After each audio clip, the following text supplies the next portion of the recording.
the idea was brought to me at first by Elton John, who is someone that I adore and who's been a great friend, and I love him deeply. And so he asked if I would be interested, and I said, sure, man, you know, send this script. And so he did, and I read it. And I didn't expect the script to, you know, like make me laugh out loud, you know. As John, the director, and I started working together, recording the character, it was a kind of a, how can we up the stakes here? How can we, you know, free things up? How can we make this joke funnier?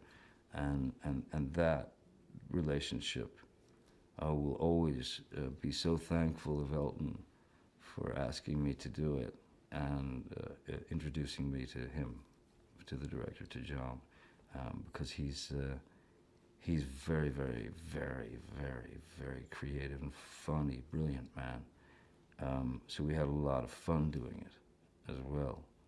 You know, I mean, there was a lot of cackling because, you know, once I got what everybody felt was, you know, all right. You know, everybody all around the boards have to agree, and then he would let me do a couple of free ones where I could ad-lib things, you know, and maybe add things, add jokes, you know, or change something around, and he was very open to all that.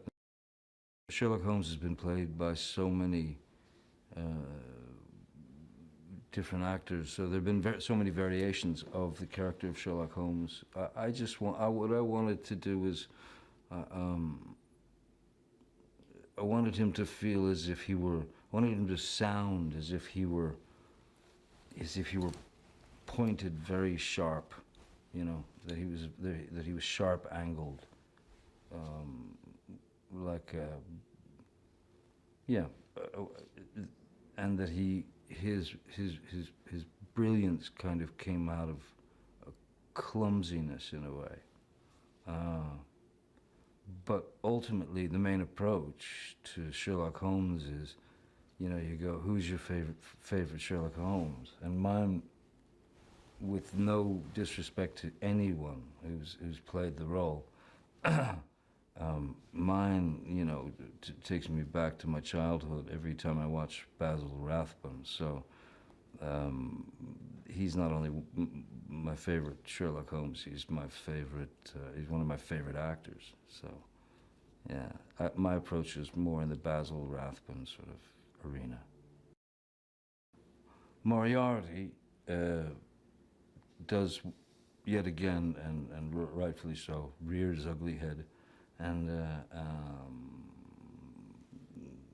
essentially becomes quite the obstacle, the challenge, as always for Sherlock. But this time he's gone about things in a very, very different way, and the character itself is very interesting. It's not totally what one would expect. It's really comes out of yeah, a very interesting place. I think Elton, you know, anything that Elton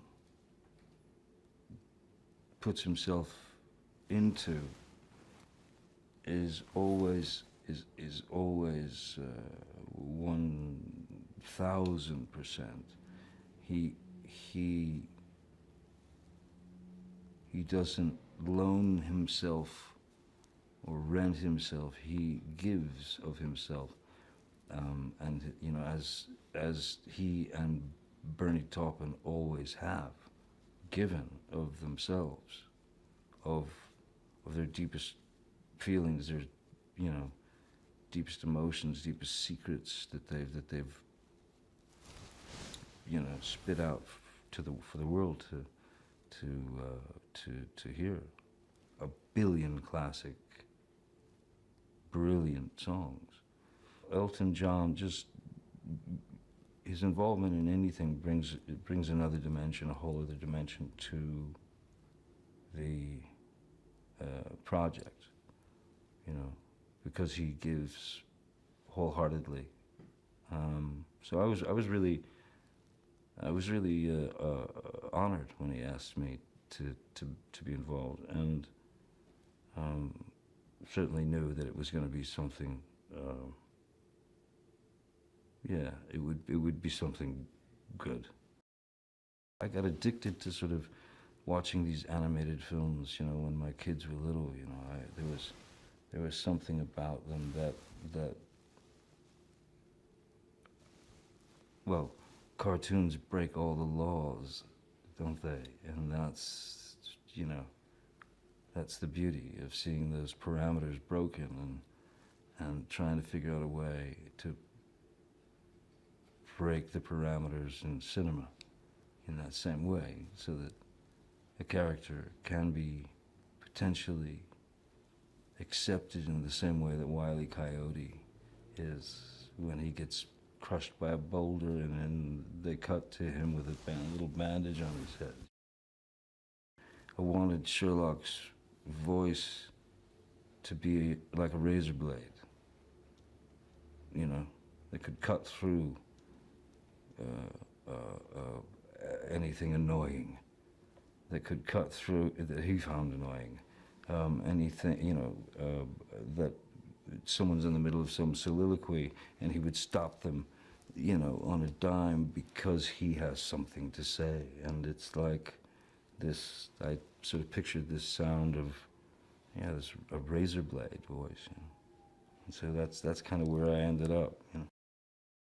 Well, first of all, I mean, the cast. I think the casting was superb. I mean, everyone brought, you know, certainly the characters from the prior film, but the new cast.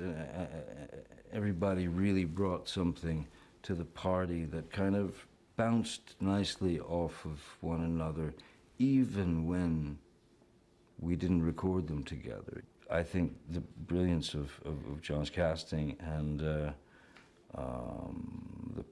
putting of all these, you know, taking all these wonderful voices and putting them all together to build this story in whatever way he pieced them together. I think it was a brilliant cast, you know, amazing cast. What audiences have to look forward to with this movie is, I mean, gnomes. Expect gnomes and look forward to them. They're very good. Matter of fact, I'd go as far as saying they're the finest gnomes I've ever gnomed. No. They're the finest gnomes I've ever gnomed. Gnome. They're the finest gnomes I have ever met or known.